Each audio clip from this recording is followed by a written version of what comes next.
Hello guys, ito yung Naga adventure namin. Yan, nagsimba kami dyan sa katedral. Sobrang daming tao.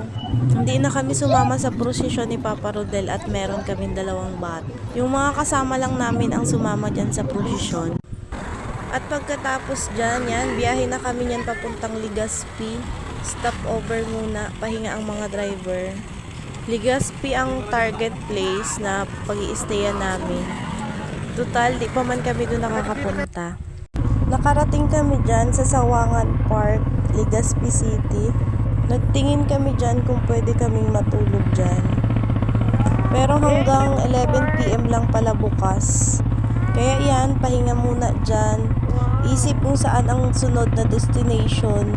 At usap-usap naman at napagkasunduan sa Bagakay Albay na lang. Yan, ganyan ang itsura niyan dyan. May palaruan. Enjoy ang mga kasamang batuta. Yan. Kung tutuusin, pagod ang biyahe namin. Sobrang layo, sobrang haba. Pero sulit sa experience. Experience na hindi matutumbasan ng kahit ano. Yan, kala ko dyan, pwede na kami dyan magpahinga. Paragal man ang nakahauler. Diyan, may nakita kami dyan pwedeng akyatan. Kaya lang sobrang pagod na. Ayun baga, oh. Yun, doon. Sa may hagdan na yun.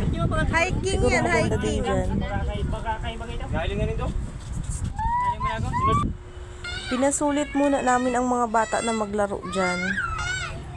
Sa park yan ng Sawangan Park, Legazpi City. Pagkatapos dyan, diretso na namin kami biyahe papuntang Bagakay Albay. Doon na sigurado kami makakakita ng pwede naming maset upan ng tutulugan. Tama na yan, tara na Sky. Ready to go na. Sobrang sulit. Diyan sana kami mag-stay sa Legazpi, kaya lang wala kaming nakitang pwedeng matulugan. Yan, andar na naman papuntang Bagakay Albay.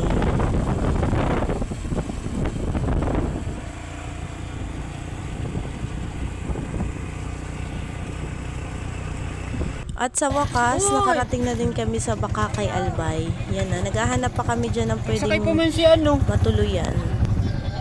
Dangog. May una kaming nakita maganda sana, kaya lang may nagsushooting daw, kaya hindi kami dun pwede. Hanap na naman yan, nakakuha kami mas maganda. Malawak din. Pagdating namin dyan, ang una ko naisip matulog na agad. Pero pagpasok namin dyan, yan, sobrang ganda. Nawala din yung antok ko, tsaka yung pagod. Nagsunod sa tuya, duman din nag-agi. Alang tao.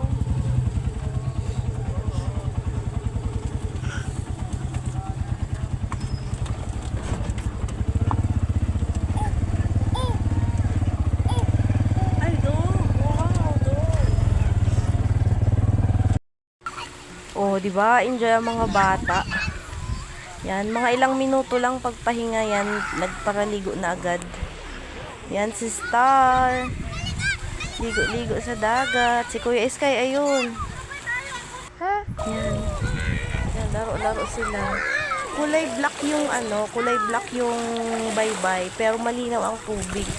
Para lang siyang uling. Pero sobrang linaw ng tubig niyan. Yan yung style. Yan yung style ng resort.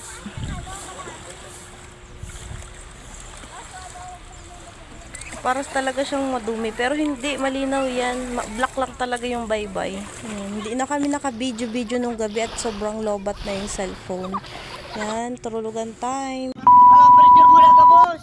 Kinaumagahan, yan na. Ready na para magbiyahe ulit pa uwi. Ready na naman sa mahabang biyahe kasi nakapahinga na. Bakit may nag-ano dyan? Pwede na yung tiyagaan, pwede na yung tiyagaan. Oh, mga lalaki mo. Yan yung isa pa naming kasamang howler. Yung isa na ando na sa unahan.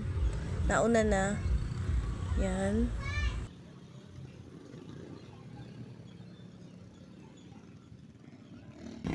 Yan, howler namin yan. Napakatatag yan sa biyahe. Wala yan naatrasan. Kahit gaano pa katarik kaya niyan akyatin. ng resort sa labas. Yan, palabas na kami niya. Abangan nyo yung part 2 na andun yung pagpunta naming Skyline. Skyline na walang plano pero napuntahan. Yan, abangan nyo dun.